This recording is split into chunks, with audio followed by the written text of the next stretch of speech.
बिना रसोई का ससुराल।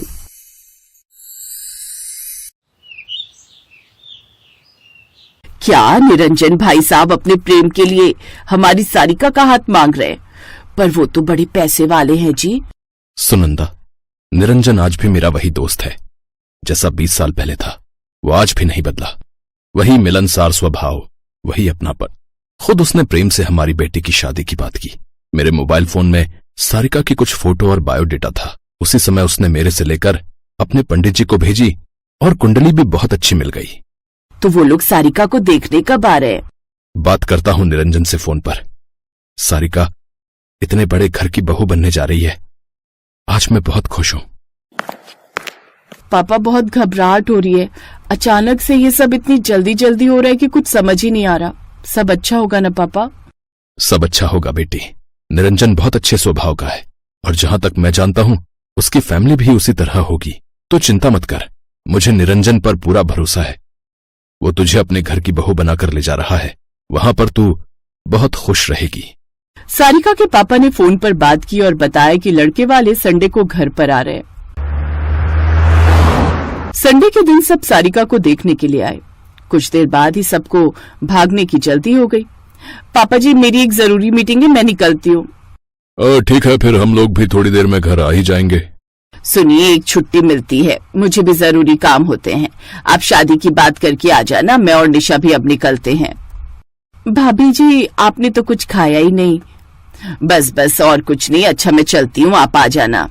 प्रेम की फैमिली काम की वजह से बहुत बिजी रहती थी। घर में सब नौकरी वाले और सारिका को नौकरी की आदत थी नहीं। सारिका और उसकी मम्मी के बीच ये सब बातें चल रही थी। मम्मी, देखना मसाला ठीक से भुन गया है, अब सब्जी डाल दूं? हाँ हाँ, भुन गया है, डाल दे सब्जी। मम्मी, यहाँ तो मुझे अपनी रसोई के बारे में सब पता है कि कौन सी चीज कहाँ रखी है, वहाँ कैसे देखूंगी?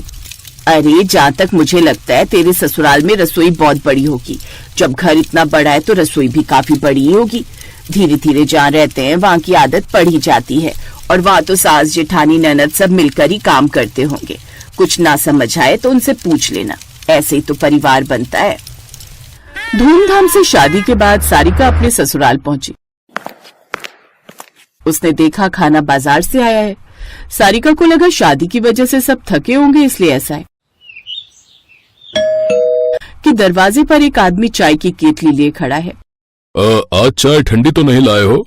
क्या करें अंकल जी, दुकान से आते आते चाय ठंडी हो ही जाती है। आप एक बार माइक्रोवेव में हल्की सी गर्म कर लिया करो। पापा जी, आप बाजार से चाय क्यों मंगवा रहे हैं? मुझे कह देते, मैं बना देती। अंकल जी, ये नई भाभी है।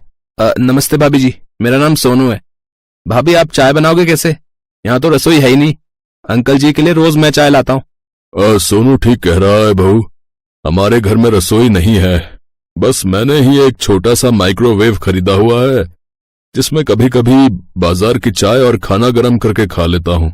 पापा जी, रसोई नहीं है पर क्यों? सारिका के ससुर चाय लेकर अंदर आ गए और माइक्रोवेव में गर्म करके उन्होंने चाय को कप में डाल लिया। इतनी देर में सब लोग उठकर नहा धोकर तैयार होकर अपने अपने कमरे से बाहर आ गए। आज तो ऑफिस के लिए बहुत लेट हो गया। सुनो, तुम ऑफिस जा रहे हो तो मुझे भी साथ ले चलो, मैं वहीं कुछ खा लूंगी। अब नाश्ता मंगाने में देर हो जाएगी। तुमने कुछ मंगवाया है नाश्ता, वरना मैं ऑफिस में ही खा लूंगी। मैंने ऑर्डर कर दिया है, बस थोड़ी देर में होटल से नाश्ता आ जाएगा, कुछ खाकर चली जाना। इतनी देर में ऑर्डर किया है, पता नहीं कब आएगा। रहने दो, मैं बाहर से कुछ मंगवा कर खा लूंगी। एक एक करके सब लोग घर से खाली पेट ही निकल गए। जो नाश्ता आया वो ऐसे ही रखा रहा। पापा जी, मैंने तो सोचा था यहाँ पर रसोई हमारे घर की रसोई से भी बड़ी होगी, क्योंकि घर भी तो इतना बड़ा है। पर मैंने कभी ये नहीं सोचा था कि जिस ससुराल में मैं जा रही हूँ वहाँ रसोई ही नहीं है। बहू, घर में सब लोग अपनी अपनी मर्जी चलाते हैं। किसी के पास इतना समय ही नहीं होता कि कुछ खा लें। कुछ मंगाना होता है तो बाहर का आ जाता है।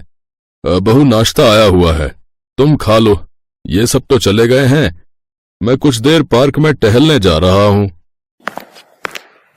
सारिका उदास होकर, उसका सपना था कि वो अपने हाथों से परिवार के लिए खाना बनाएगी, सबको प्यार से खिलाएगी, पर यहाँ तो रसोई ही नहीं थी। दिन ऐसे ही बीतने लगे। बाहर से आया खाना कभी पसंद आता तो कभी नहीं। एक दिन शाम को जब सब काम से लौटे तो सीमा फिर से शिकायत करने लगी। आज फिर उस चाइनीज रेस्टोरेंट वाले ने कबाड़ा कर दिया। नूडल्स कच्चे थे, कोई स्वाद ही नहीं था। तुम कम से कम रेस्टोरेंट वाले को फोन करके बोल तो दो कि हम उनके परमानेंट ग्राहक हैं, तो हमारा खाना अच्छा बनाया करे, वरना हम कोई और रेस्टोरेंट ढूंढ लेंगे। टेंशन मत लो, अब तो रेस्टोरेंट बंद हो गया होगा, कल फोन कर दूंगा। उस रात सारिका सो नहीं पाई। उसने मन में ठान लिया कि चाहे जो हो वो इस घर में घर का खाना बनाएगी। वो बाजार गई और एक इंडक्शन चूल्हा और कुछ जरूरत के बर्तन खरीद लाई। उसने घर के आंगन में एक मेज लगा ली और सारा सामान सेट कर दिया। घर में सब हैरान थे। सारिका, ये क्या कर रही हो बहू? माँ जी, सबके लिए गर्मा गर्म नाश्ता बना रही हूँ। मैंने देखा रात को भी किसी ने ठीक से खाना नहीं खाया। आप सब इतनी मेहनत करते हो तो आप सबके लिए बढ़िया खाना बहुत जरूरी है, इसलिए मैंने सोच लिया कि अब से मैं यहाँ आंगन में ही अपनी छोटी सी रसोई बनाकर आप सबके लिए खाना बनाया करूंगी। वैसे सबको खाने में क्या क्या पसंद है ये मुझे नहीं पता, आप मुझे बता देना, मैं सब कुछ बना लेती हूँ। ये लीजिए माँ जी, आलू के पराठे, और आप दही लोगे या चाय बना दूं? आपको देर हो रही होगी, आपको ऑफिस भी जाना है। गर्मा गर्म आलू के पराठे से सजी प्लेट जिसमें पराठों पर घर का बना मक्खन और साथ में अचार रखा था, जिसे देखकर सास के मुंह में पानी आ गया। तभी घर के सारे लोग उठकर तैयार हो चुके थे। भूख तो सभी को लगी थी, पर समय किसी के पास नहीं होता था बनाने और खाने का। जब सारिका ने सबको नाश्ता खिलाया तो उस दिन सबके चेहरे पर एक अलग रौनक थी, एक सुकून था, क्योंकि बढ़िया नाश्ते से सबका पेट भर गया था। और जब पेट भरा होता है तो काम करने में अपने आप ही मन लगता है।